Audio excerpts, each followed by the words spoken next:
subscribe. Welcome to Howling After Dark. So, first things first. I want to give a special shout out to a fellow podcaster and content creator, Mr. Ballin, who is releasing his first ever graphic novel. The Dark, Strange, and Mysterious. And the book is out October 1st. You can pre-order now, and the more pre-orders he gets, can push him onto the New York bestseller Times list, or New York Times bestseller list is what I meant to say. And if that happens, he will create more books. So there you have it. Check it out at mrballin.com /book. And there you go. So tonight's show is all about paranormal news, the paranormal happenings in the world, the weird, the strange, the mysterious things going bump in the night that are getting reported via news outlets online.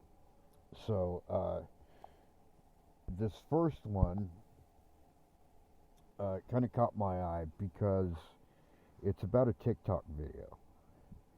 And for those that don't know, my daughter is also a TikToker, and she is trying to get her own channel going, but between being a mom and everything else, kind of hard to find time to do that. So, but keep your eyes open for that. It's called, it's on TikTok. It's called Tales from the Hunt. Definitely check that out. Her first video is amazing. Did not quite get the 1,000 followers required to go live, so please check out this thing, this video that she did, Tales from the Hunt, on TikTok, and if she gets 1,000 views, she can go live and come out with even more impressive content. So there you have it. Okay, so anyways, the headline says, footage of a ghost walking into a campfire has received over 2.7 million views on TikTok. The creepy clip was shared on January 17th by TikToker Erica Jestat Perry. The video opens with her dog, Aliko, whose head turns as though following an unseen entity through the darkness. Following Aliko's gaze with the camera, Perry films the seemingly empty hill. However, as the camera pans to the campfire, a translucent figure can be seen approaching. It appears to pass through the fire, going unnoticed by Perry's companions standing right next to it. Caption, she says, "I got chills watching this. The freaky footage has received almost 200,000 likes and more than 5,000 comments from spooked viewers." Alright, so I'm playing this clip with the sound off because, whoa. Wow. Yeah, you got to see this clip.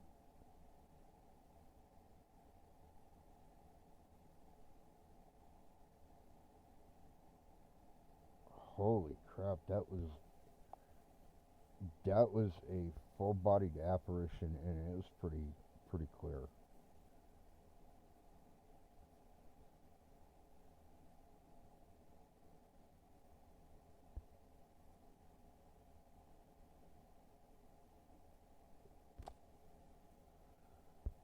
Let's see.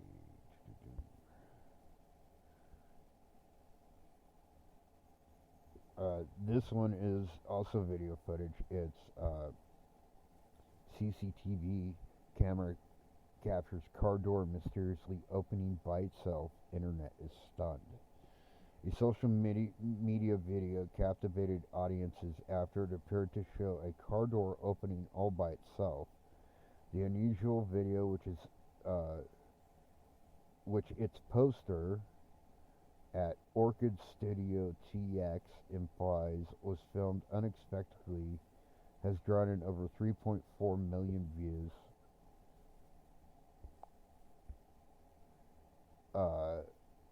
It was first shared to TikTok on April 30th. The viral clip has spooked millions of online viewers with its close-up capture of an inexplicable event where the interior locks are shown moving even though the car seats are allegedly empty before the door swings wide open. Audiences on TikTok are never given an explanation for how and why the car door was able to open and extend outwards all by itself, and they're not given a hint at what may have happened next. The video had been captioned, "Be right back, just hanging out with my ghost neighbor." So, once I'm watching this video,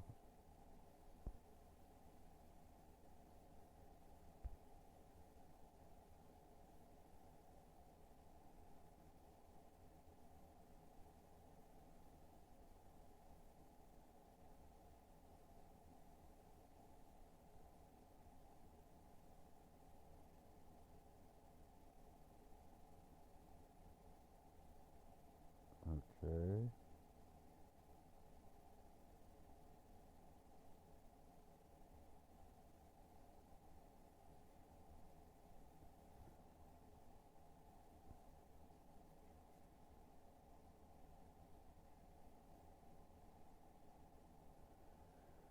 Alright, so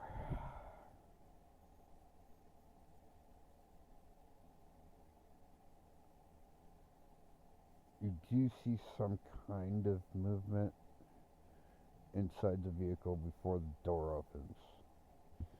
Now,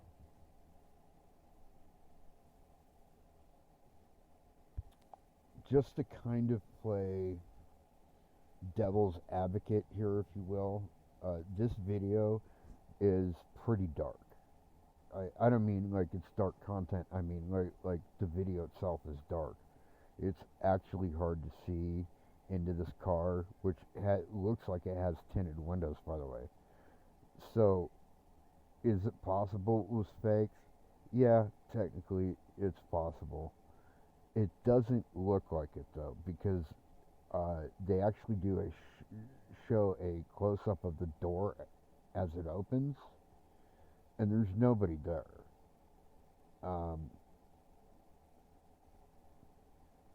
So, yeah. I'm going to let y'all catch that one. Once again, its poster is called at Orchid Studio TX on TikTok. So, feel free to check that out yourself. Okay, next one is another video. Woman living in haunted house films why the landlord can't rent it out. Exploring a new home is often a mix of excitement and trepidation, but one woman's collection of creepy items is making the property a difficult sell for her landlord. Becky Ann Galantine, a self-described paranormal investigator from West Hartford, Connecticut, has shared the unusual objects the potential new tenants are confronted with when they wander around her home. When they step into her Victorian house, they are greeted by the sight of Ouija boards, which, okay, just gonna say it, if you're messing around with Ouija boards, you're a fucking moron, and here's why. Ouija boards are like open doorways. Literally anything can come through it and you can't control it. Closing the board doesn't shut it off. It doesn't come equipped with an off switch. Okay? So that's why they're so potentially dangerous. Are you going to have something dangerous every time you use one? No, probably not. But you use one enough, something bad is eventually going to happen. It's like playing Russian roulette. Coffins, a headstone, and skeleton, among other items. After receiving a mixed reaction to her choice of decor, Galentine told Newsweek that she understands it's not for everyone, but that she really enjoyed seeing everyone's gauge for what is acceptable. While Galentine's love for all things gothic and paranormal might seem unusual to some, she prefers to see the beauty and the art that comes with grief. Okay, so let's see this video.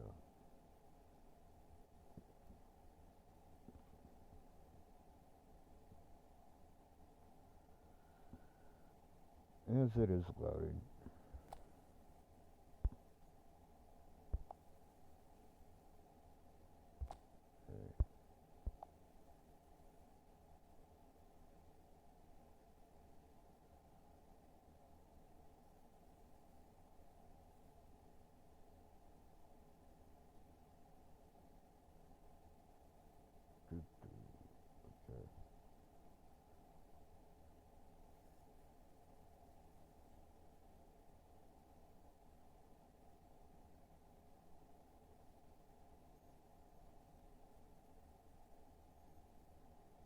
Okay, well that's just dumb.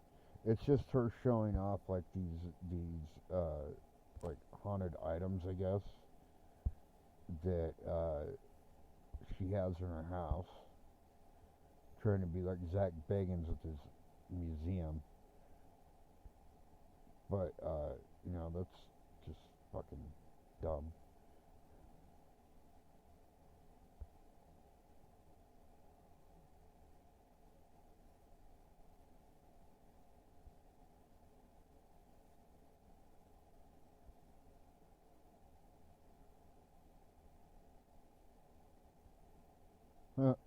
Okay, this next one is something near and dear to my heart because it's actually an activity I quite enjoy.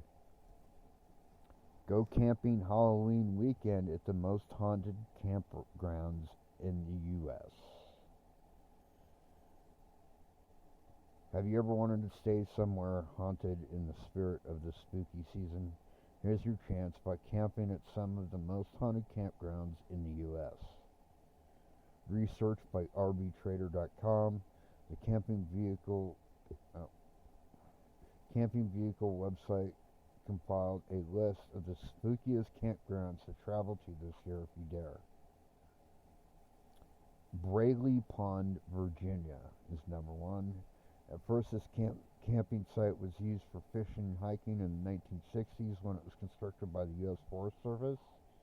However, it turned into one of America's most haunted campsites after many believe an old gang murder began the creepy occurrences many people experience while staying at the campground. Shay Willis, a paranormal researcher and empath, told The Dirt that while traveling with a group she felt uneasy. Two people in her group became sick and left. However, Willis and another member stayed the night. During the night, she saw unexplainable sights in the trees and the water. She also felt something crawl up her back when helping her partner who fell into the pond, and experienced nightmares for weeks after staying at the haunted location. Oh, this one I know about, because I used to go there.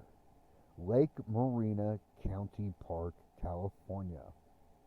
Located outside of San Diego lies the most remote reservoir in the country.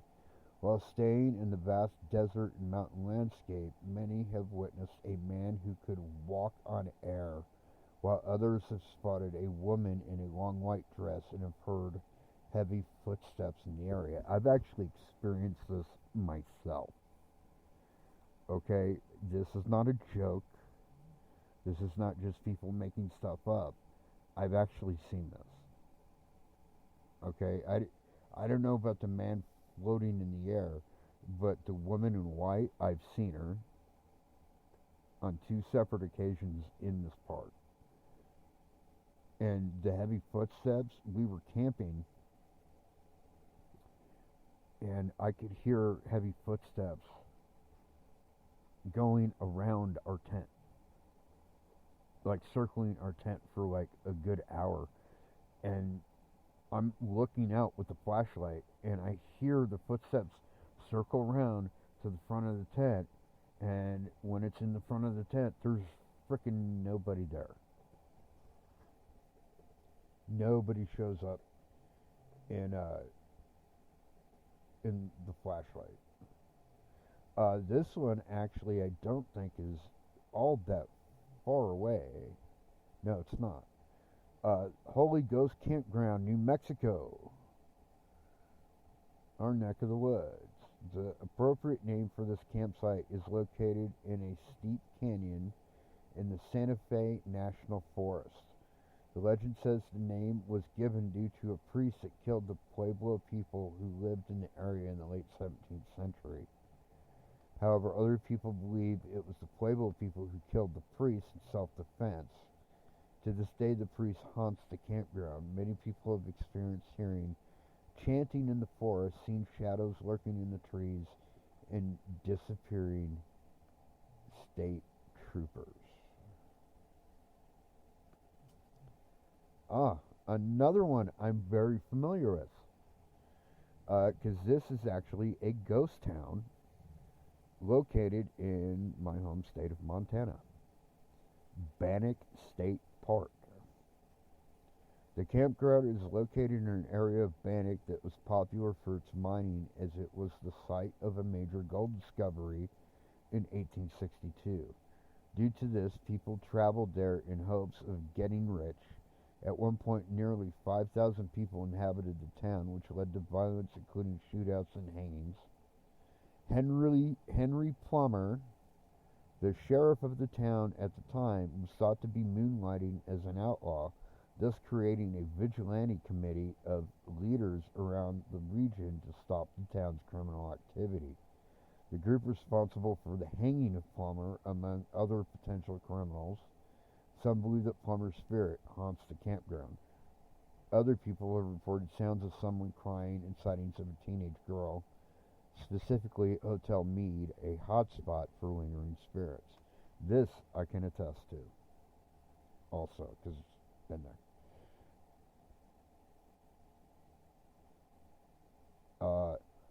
Number 5, Haunting Island State Park, South Carolina.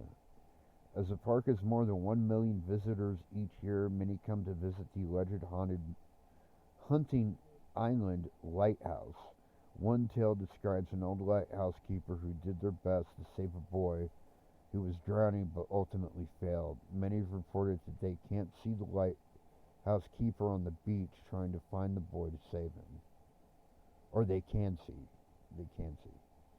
Another story is told about a lighthouse keeper's daughter who jumped off the top of the lighthouse. The legend says that if you climb up the stairs of this lighthouse, you might just hear her moans.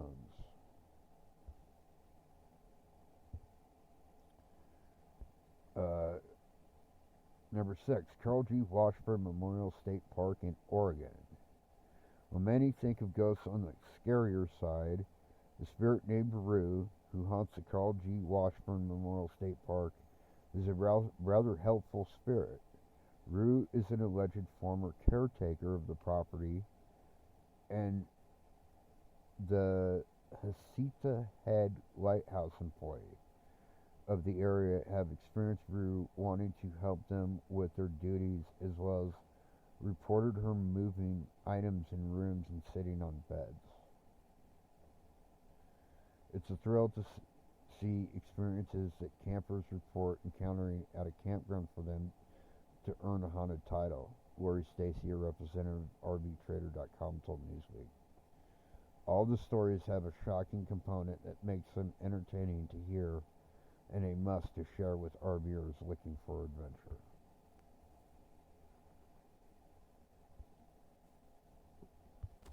Pretty cool stuff.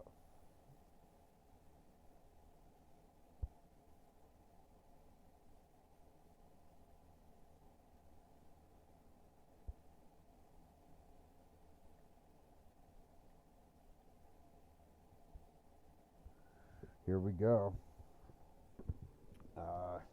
Gonna do this next one, but I'm gonna take a drink of coffee first. And I'm gonna roll me a cigarette because I think we're gonna get into this one.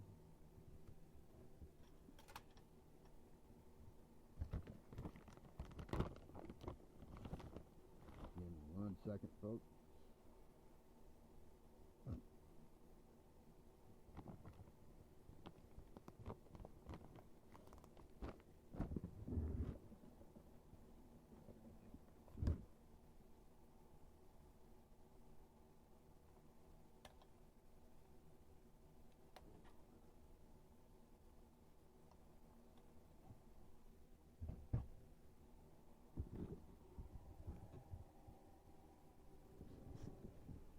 Okay.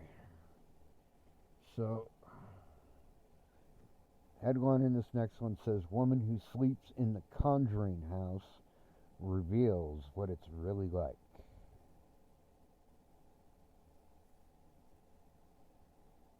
Woman who sleeps in the Conjuring house reveals what it's really like. A worker at the real life, the Conjuring house, shared what her average morning is like after she spends the night at the infamous haunted house. Most people get that dreaded feeling the night before work, but for Madison Heinzen, that feeling is likely at the extreme. Chairs and dolls on each bed. A quick inventory check of the house's merchandise takes place before awaiting the arrival of visitors wanting a tour of the infamous home. Heinzen and her family have owned the home since June 2019, but put it back on the market last year for $1.2 million. Her father has worked as a paranormal investigator for over a decade, and Heinzen has been on hand to help since the age of 13. My family has always been interested in the paranormal, and my dad has been a ghost hunter, as we like to say, paranormal investigator for over 10 years. I started joining him on investigations as young as 13 years old. When we saw the house was for sale a few years ago, my parents took the once-in-a-lifetime opportunity to allow enthusiasts and paranormal investigators to visit the infamous home. The 3-bed, 1.5-bed bathroom home is located in Rhode Island. In the 3 years I've been involved there, I've had some very crazy paranormal experiences. Some things I've experienced in the house are disembodied voices, shadow figures, doors opening and closing on their own, objects moving, and much more, added Heinzen. So there you have it. Like, to me, here's the thing. I'm gonna move away from paranormal news for the rest of this episode, and I'm going to give my opinions on some things. What she's describing is nothing that I would be afraid of. Now, maybe that's because I've been doing paranormal investigations for 30 years, and kind of seen it all. Or it could be just because I realize that there's nothing to be afraid of. A lot of this kind of activity is not something to be afraid of. Like shadow figures, the only difference between a shadow figure and a full-bodied apparition is the amount of energy it costs them to inhabit that form. Now, that's my theory. You don't have to believe that. You can continue to believe that every shadow you see is evil. But I deep in my heart, I feel that that's wrong. And that's all I can say about that. But objects moving and stuff. 9 times out of 10, that's just them trying to get your attention. All right, they want you to interact with them because uh, just like we're endlessly fascinated with ghosts, they're endlessly fascinated with us because they just are. They're fascinated with the living because you know they get to see how life evolves over time, and it's fascinating to them. And pretty much like for us, how we're so fascinated with them, they must be fascinated with us too. So being afraid of them is kind of like stupid. I hate to say, and I don't mean that like people that are afraid of ghosts are stupid necessarily. They're just uneducated about this, topic, and that's partially why I do this podcast. I want to give people that sense that they don't have to be afraid because even the dark negative things that, by the way, are incredibly rare. Uh, but even those things, if you're afraid of them, you're just feeding them because they feed off that. So if you're not afraid, you show no fear, and you're just like okay, you know, whatever, and you like lay down some ground rules so that they have to follow if they're going to be in the home. Because ownership is everything, especially in the paranormal world.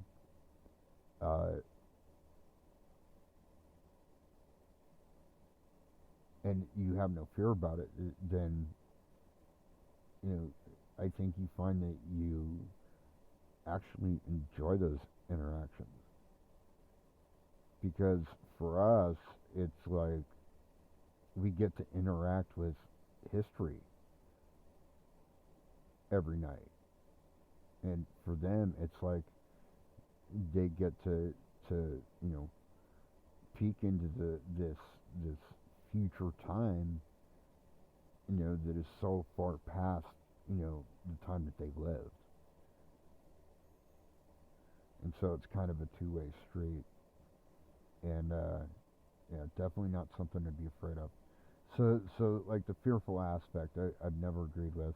I've never agreed with like this aspect on the TV shows like Ghost Hunters, Ghost Adventures, etc., of being fearful about things. Investigate shit first. If there's something to be afraid of, I still wouldn't be afraid of it because I would probably, if it's truly something negative or evil, uh, I would be in fight mode at that point. And spiritual warfare is no joke. It's not something I say. I don't say this lightly. That not everybody's equipped for that kind of thing, but regardless, you still shouldn't be afraid of it because you're just going to make it stronger. So, if you ever find yourself in that situation where you're certain, like you can feel it in your bones that what you're dealing with is not good, then you need to extricate yourself from that situation and leave as safely and as fastly as you can. Always take precautions to protect yourself. Make it very clear. Spirits cannot bother you. They cannot follow you home, et cetera, et cetera. But, yeah, if you're not equipped to deal with that kind of thing, don't even try. Because you're potentially opening yourself up for them to mess with you. And potentially, maybe not physically, but in some way hurt you. Alright. So leave that kind of stuff to the professionals. And yeah, so there you go.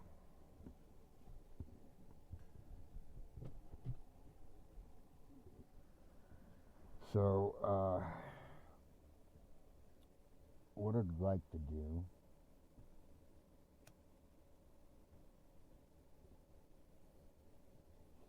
with my remaining time is I want to talk about some paranormal true crime. Now, I want to qualify some things here. What makes things a paranormal true crime case in my book is uh, it has to have components of both, right? So, for example, and I'm not going to go into the whole story because I've done this one to death, but the the case of Eliza Hester Shue. If you're not familiar with that name, just a brief synopsis. So, 1800s, I believe it was in Massachusetts. In the 1800s, this woman marries this guy named Edgar Shue, Shue, and he works in as a blacksmith, right? And he's at his smithy one day, and he tells his young apprentice to go check on his wife, who was pregnant. And he does. He goes to the house and he knocks on the door. There's no answer. He knocks again, no answer. Finally tries the door, and the door's open, and he walks in and sees her, dead body at the bottom of the stairs. And of course, he runs and gets the police and the town doctor, who's also the coroner, I guess. And you know, by the time they get there, Edgar Shue is there cradling his wife's head, but he's acting kind of suspiciously and stuff. And so what happens is he demands that they bury her right away, right? And won't let this doctor examine her neck. So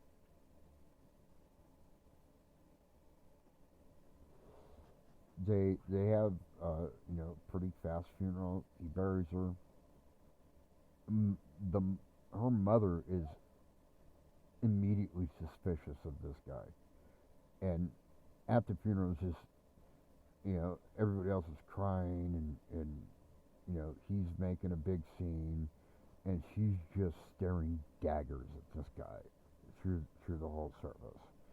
And while everybody else is coming up and hugging him and shaking his hand and giving her condolences, she just gives him this cold stare, turns around and leaves. Right? And then almost immediately, she starts to be visited. I mean, she starts praying like every night for the spirit of her daughter, Eliza Hester Shue, to tell her how she really died, basically. And after like 3 nights of this, praying almost all night, she gets visited by Hester and shows that her neck was broken. In fact, the way that she shows herself is with her head on backwards. And so she takes this information to this lawyer, the district attorney, and basically convinces him to get the doctor and exhume her body. And they do, and find out that her neck was broken. Like, not from a fall, like somebody twisted her head. And End result is uh, this case is the first case in American history and the only case in American history where testimony from a ghost led to the capture and conviction of the perpetrator. So feel free to look that up. But so I'm not really going to get into that one, but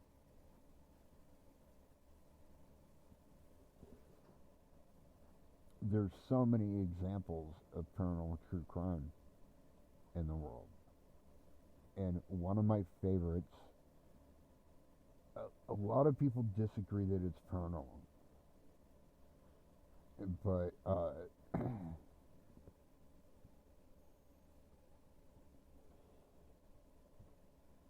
I think when I'm done telling this story, you'll see that there is at least a little bit of a paranormal element here. Oh, hold on, I gotta let the pup out.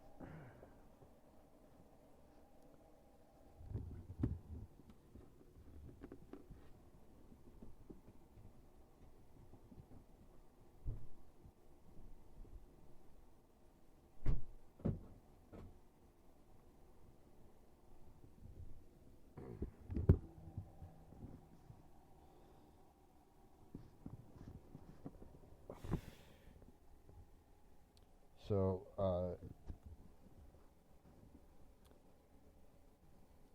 this is what happens. So,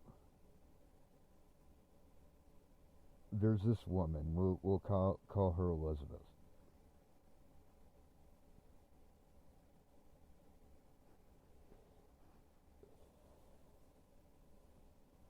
Because I don't really recall the name, and I don't feel like looking it up. But I do believe her name was actually Elizabeth Miller. So, Elizabeth Miller is a recent college grad. She just got this really cool job working for this computer company, uh, and she finds this nice little house that she's renting, and it's kind of like in this area that was supposed to be a bunch of like tract homes, but the project ran out of money, and so she's living in this one of only like three completed houses in the whole project, right? So like, and they're all spaced out. So like her nearest neighbor is like quite a ways away from her.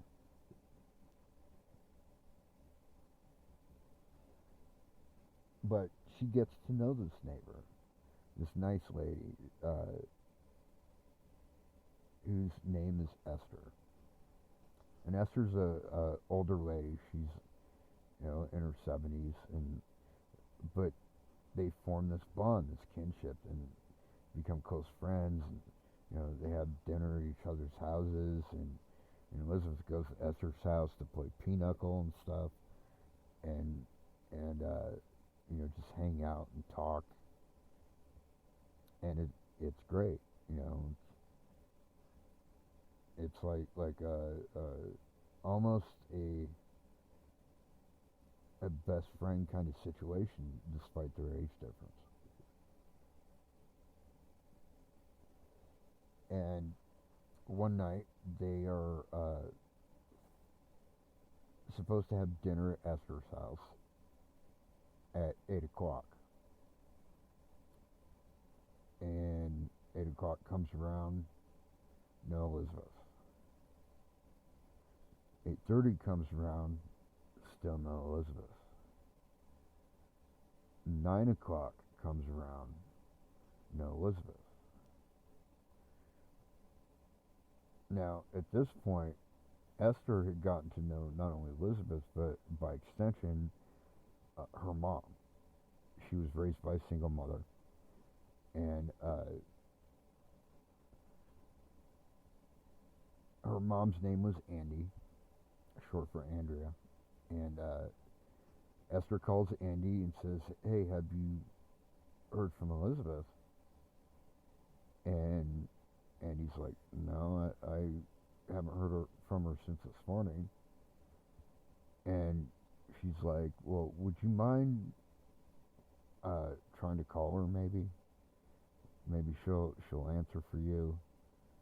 And she does. She calls, and no answer. She waits a little bit and calls again, and no answer. Now she's starting to get worried because this is not like her. Like, she doesn't not show up for things, and very, very rarely is she late. So,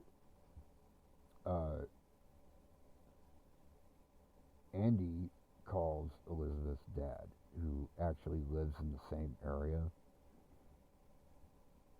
and his name's Dan, and convinces Dan to go over there and check on her.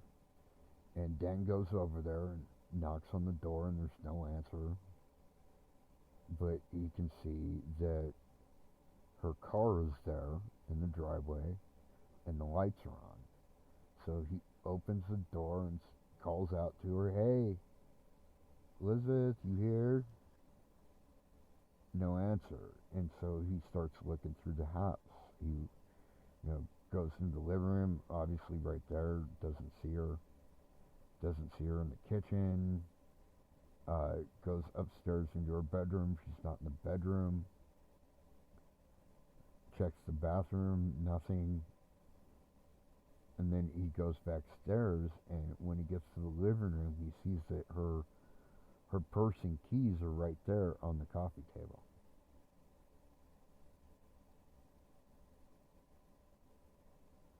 Now,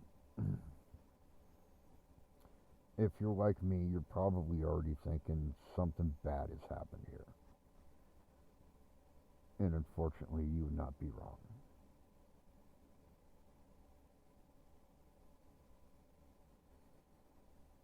But, they call the cops. The cops, do a search. They can't find any trace of her. There's no witnesses to anything. So they don't even have that because, like, her nearest neighbor, like I said, is very far away. And so they're kind of stumped from the get-go. And there's no sign of forced entry. There's no sign of a struggle or anything. And the other thing there's no sign of is her dog. She had this little sheepdog mix named Gus, and there's no sign of Gus. And so they have her dad, go out and see if he can't find Gus, calling for him, you know, "Gus, where are you, Gus?" But nothing at all. And so they start searching the immediate area, and there's no sign of her anywhere. They can't figure it out, and but they do launch this major search and can't find her. And then they cancel the search after a week. Pending more information. It's not completely closed. They're just holding holding it off until they have more information. And about that time, Esther starts hearing barking in the middle of the night. And she knows this bark it's Gus. And so she gets dressed, bundles up because it's kind of cold outside, grabs a flashlight, and goes outside looking for Gus. Gus, where are you? Gus, where are you? And then she hears the barking. And she never sees the dog, by the way. And so the barking sounds like it's coming from this one direction, that's kind of like towards the back of her house. But like the way that the house is built, it's like on on the inner part of like a U-shaped cul-de-sac, right? And so she walks around and starts heading that way, and it starts getting a little bit farther away, and she keeps following the bark.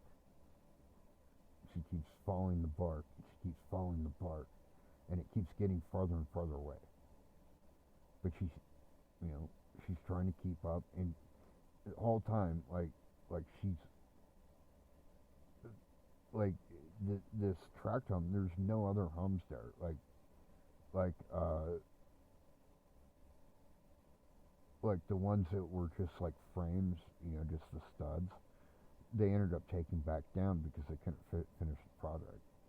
So it's pretty flat, like area. Like she should be able to see this dog, but she can't see it, but she can hear it.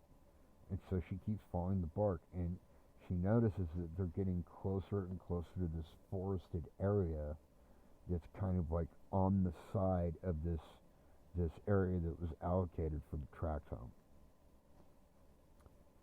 And so she keeps following the bark, goes into the woods, still following the bark. Can't see the dog still, but keeps following this bark. And then she can tell that wherever this dog is, it's stopped, but it's still barking. So it's not moving further away anymore. It's got to wherever it's leading her, and she follows the bark, and she keeps following the bark. She gets closer and closer and closer until finally, in her flashlight, she can see the body of Elizabeth.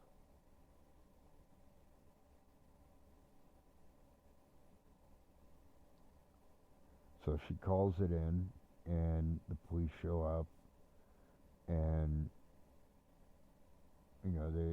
they send her off to the coroner to get autopsied, but it's pretty obvious what the cause of death is. She'd been stabbed many, many times. Over 30. A lot of them on the back of her neck and on her back. But there's still no sign of the dog.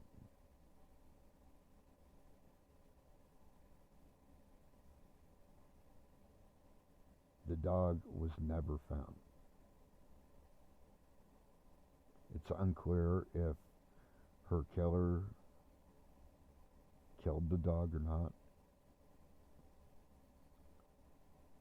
So they examine her body, and they, through DNA, they come up with a suspect, and I don't recall his name, but they track him down, and they arrest him, and, after about 4 hours of interrogation, he finally comes clean and says, yeah, he did it, and he doesn't really know why he did it, and blah, blah, blah. And they ask him about the dog, and he doesn't say anything. He doesn't deny doing anything to the dog. He doesn't say he did anything to the dog. Nothing. Nothing. And so they never find the dog. But the dog definitely was not there that night. But it led her to the body of Elizabeth.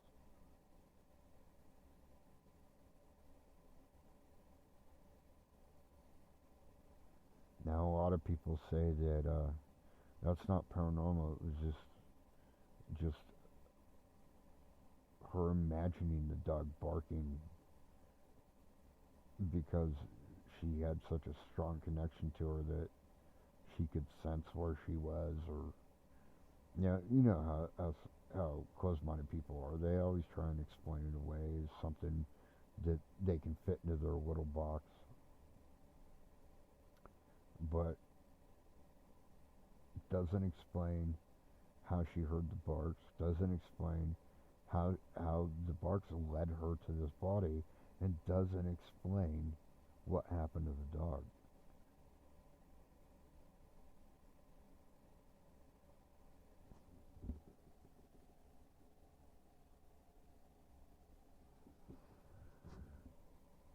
So there you go. That's about all the time I got. My pack, my tribe. Until next time.